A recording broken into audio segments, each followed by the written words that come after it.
Good evening. Welcome to the Alan Osborne Show. Hey, I hope you guys enjoyed the Duds of Walton parody. I think humor is the only way we can look at some of this stuff, or some of it just make you angry. But as promised, tonight we're going to talk about something I think is near and dear to my heart. I think it's near and dear to America. We watch it on the news every day. People just decide to do what they want, and the government doesn't do anything about it. People just get up in another country and go, you know something? Damn the immigration laws. Hell, I'm just going to walk on up there and drag my whole family across the border. And by gosh, if they try to take me out, I'll scream racism.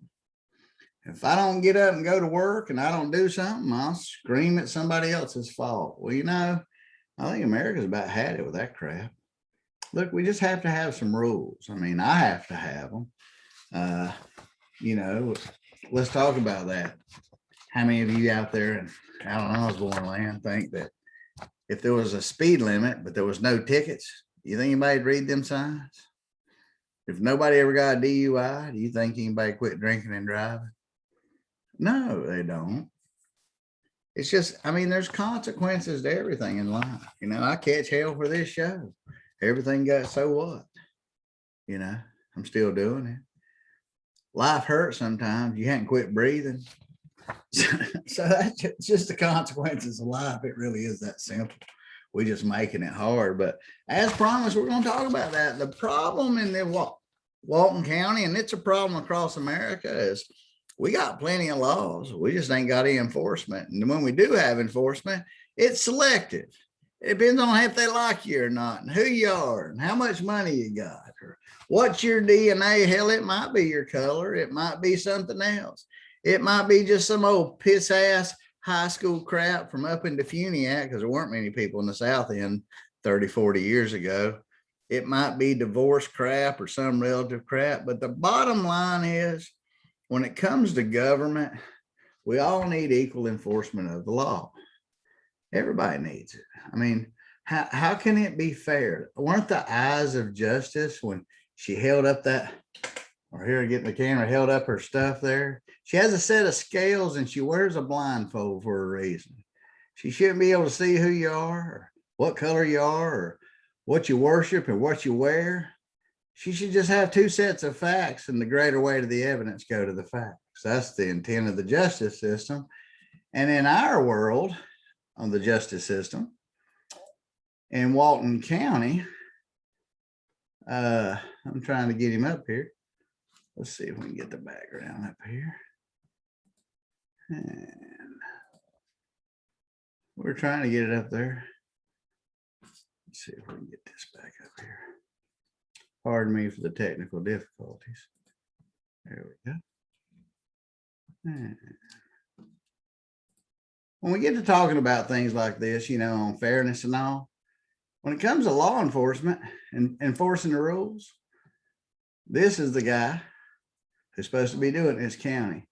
The guy behind me, it looks like he's about to take a dump. Yeah. Oh God, what does Alan Osborne have? Hey, Mikey, what's going on? Now, somebody you might think this is petty. I don't think it's petty at all, because this man right here, when I ran for commissioner, he ran for sheriff. He told me what he was. Now, this is a conversation between this dude and me. So I went to him at some point and said, hey, look, Mike, somebody's breaking the law. They're breaking the ordinances and nobody's doing anything about it. And he didn't want to do anything about it.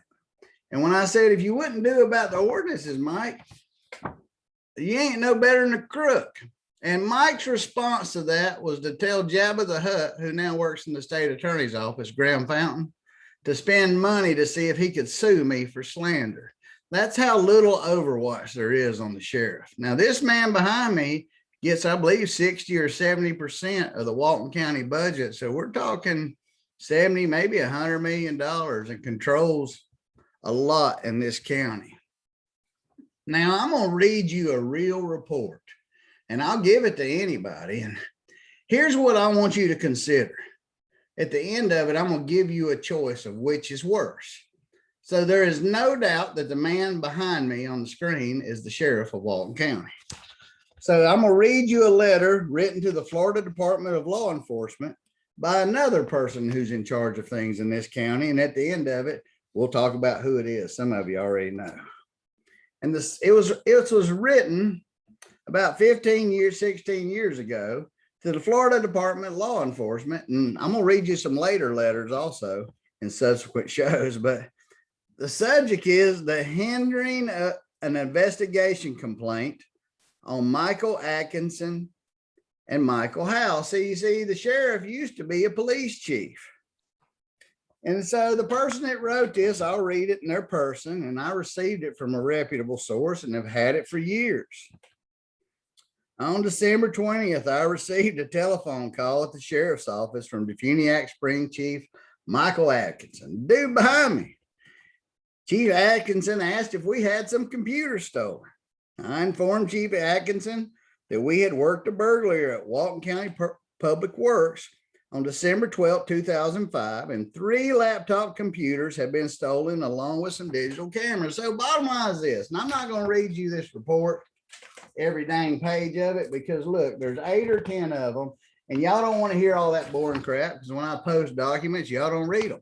So I'm going to give you this is like Cliff Notes, and the main points is the big deal. That's the big deal, main points here. So I'm going to read you the highlights, because right now he's the chief of all law enforcement in the county. Interesting. So this person at the sheriff's department has said that the police chief called and says he knows some computers got stolen. And he goes, well, okay. So I'm going to continue on there. So this person at the sheriff's department who said this, you want me to give you a hint who it is? Oh, you're going to have to wait. So this person at the sheriff's department, some stuff has been stolen. 2 sets of stuff, possibly some computers and this camera from the county. And then somebody stole something else from somewhere else, like some crack kind of stuff, like copper. They've been ripping stuff out of some public reference. But anyway, this person, who I'll call Mr. B, said that the sheriff person started showing up to ask Mr. B about what he knew about some of these numbers, this knowledge. And after 2 or 3 minutes, this Mr. B told the sheriff's person that he'd been talking to Chief Atkinson about this crime. And Mr. B answered some questions about his burglaries to the chief.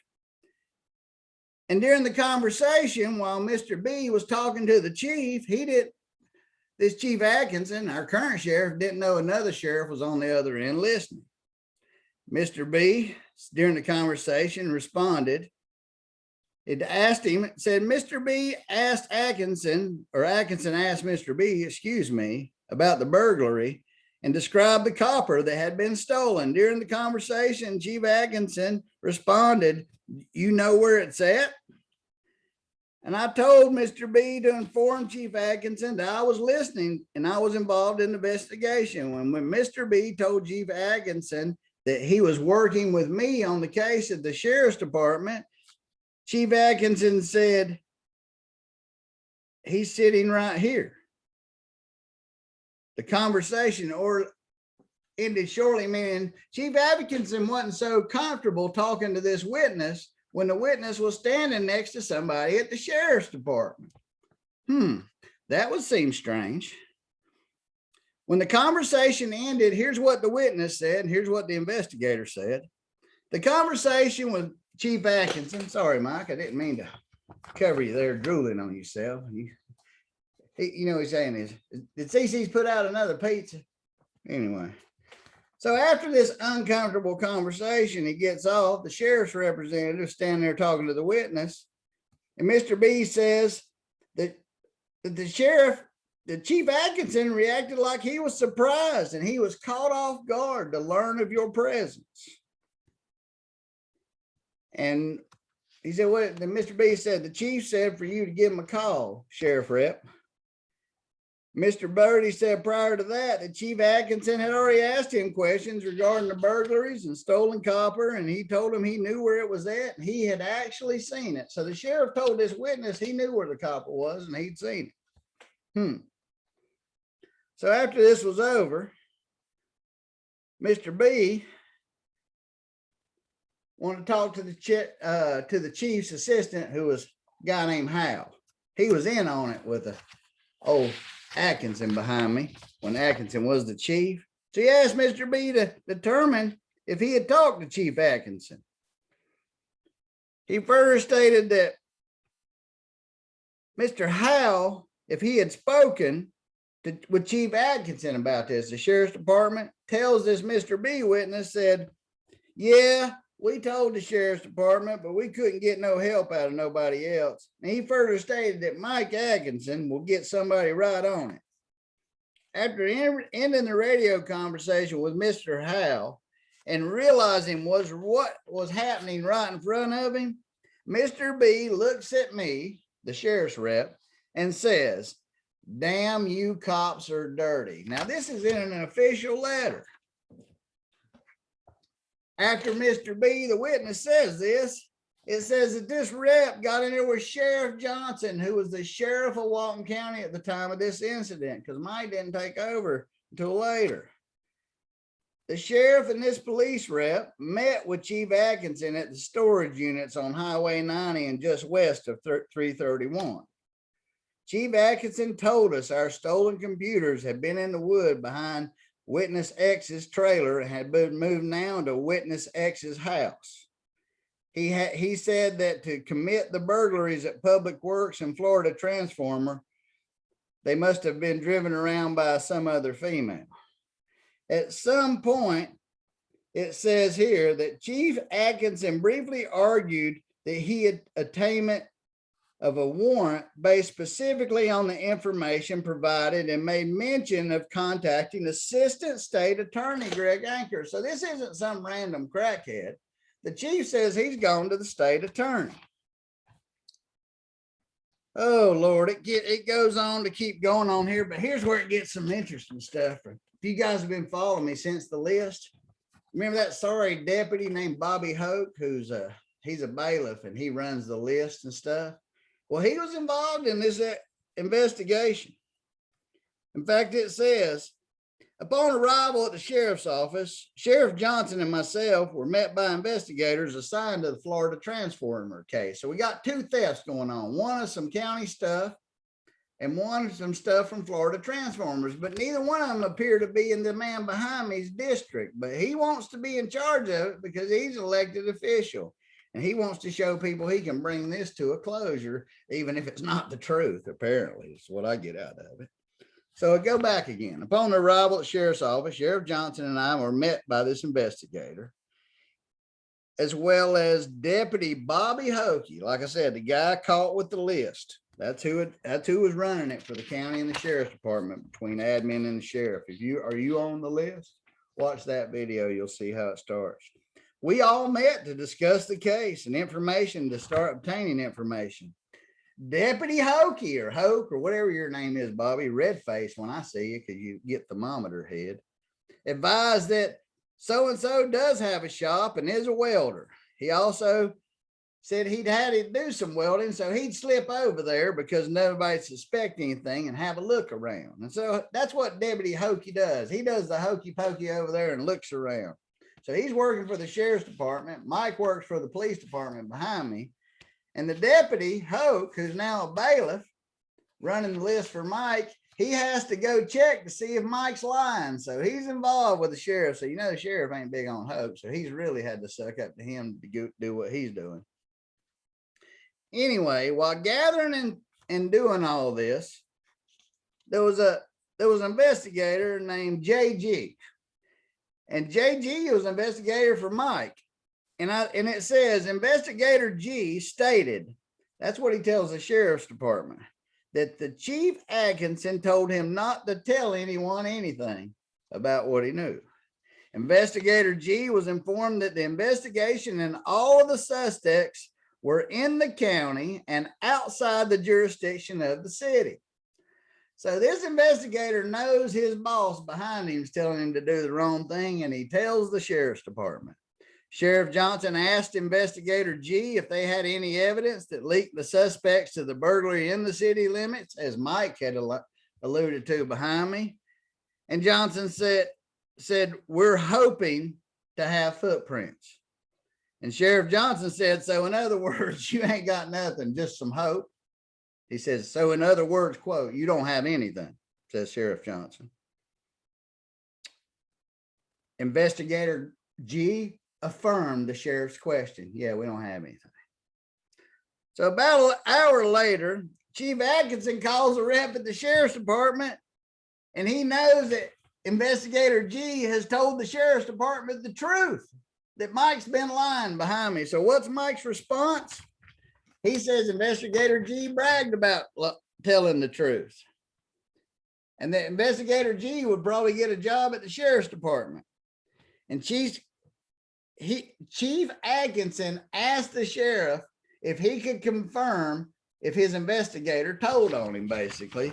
And here's what sheriff said. According to the police department, according to the sheriff's department, the police chief, who was at the time behind me, your current sheriff, he asked if I could confirm that Investigator G had said those things about Mike behind me. And if I could, he would terminate him by the end of the day. You told the truth, you get a pink slip. You're not part of the good old boys. So that's how Sheriff Atkinson was acting when he was the police chief. At the end of the day, Investigator G said that he would notify Mike Atkinson that he would have his resignation letter by the end of the day. Investigator G said that Chief Atkinson then asked him if he, Investigator G, would like Atkinson to call Ralph and help get him a job. Investigator G declined the offer and resigned.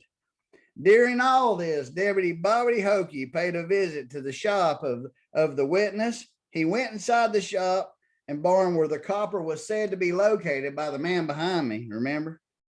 And initiated contact and conversation with the only person present, another witness.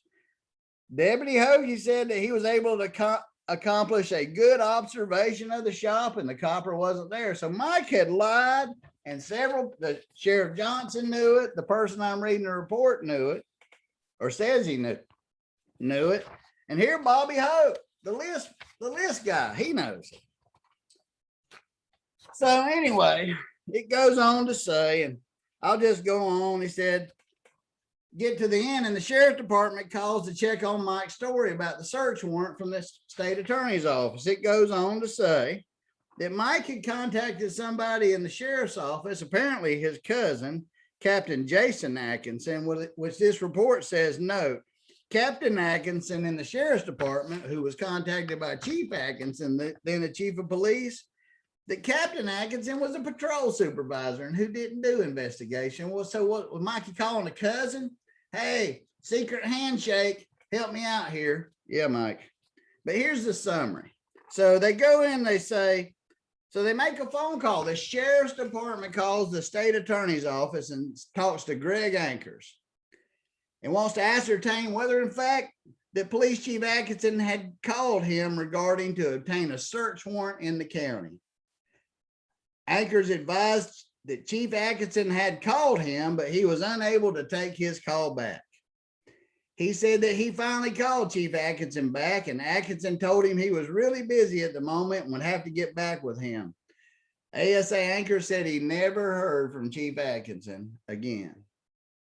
The summary of this report to the Florida Department of Law Enforcement, and I'm going to read another one on the next show.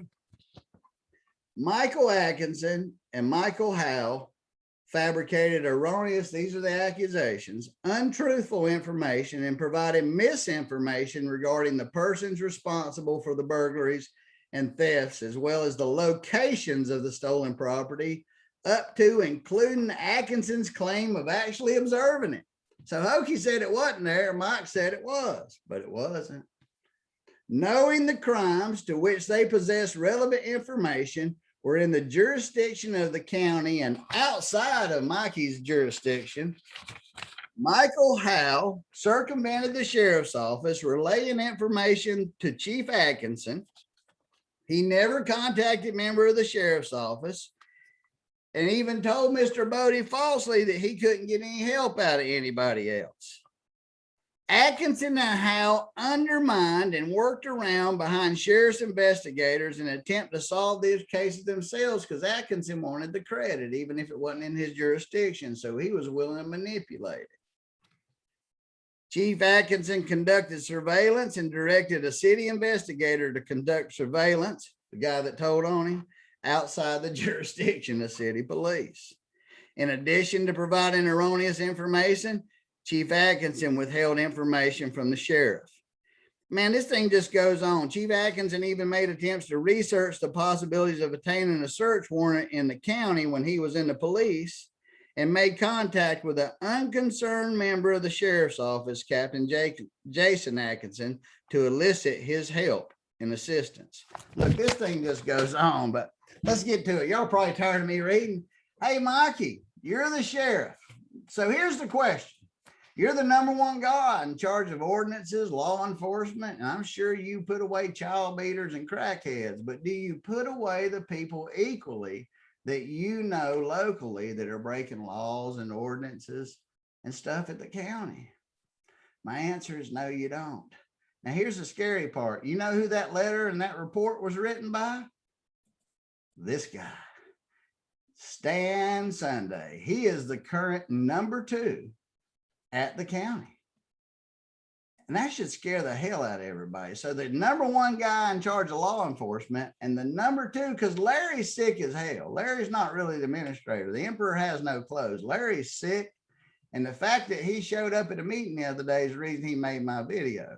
But this guy's in charge of operations behind me. And so the question is this to the citizens of Walton County: which is worse? Is Stan a liar who made up all this about the sheriff? Or is the sheriff a crook? Is the sheriff unfair? Because if you're a sheriff and you're willing to twist an investigation and you're willing to do what you've done to me, Mike, selective enforcement, and this worthless tattoo midget behind me's done the same thing. I don't think either one of them are any good, but I'll pose the question to you guys.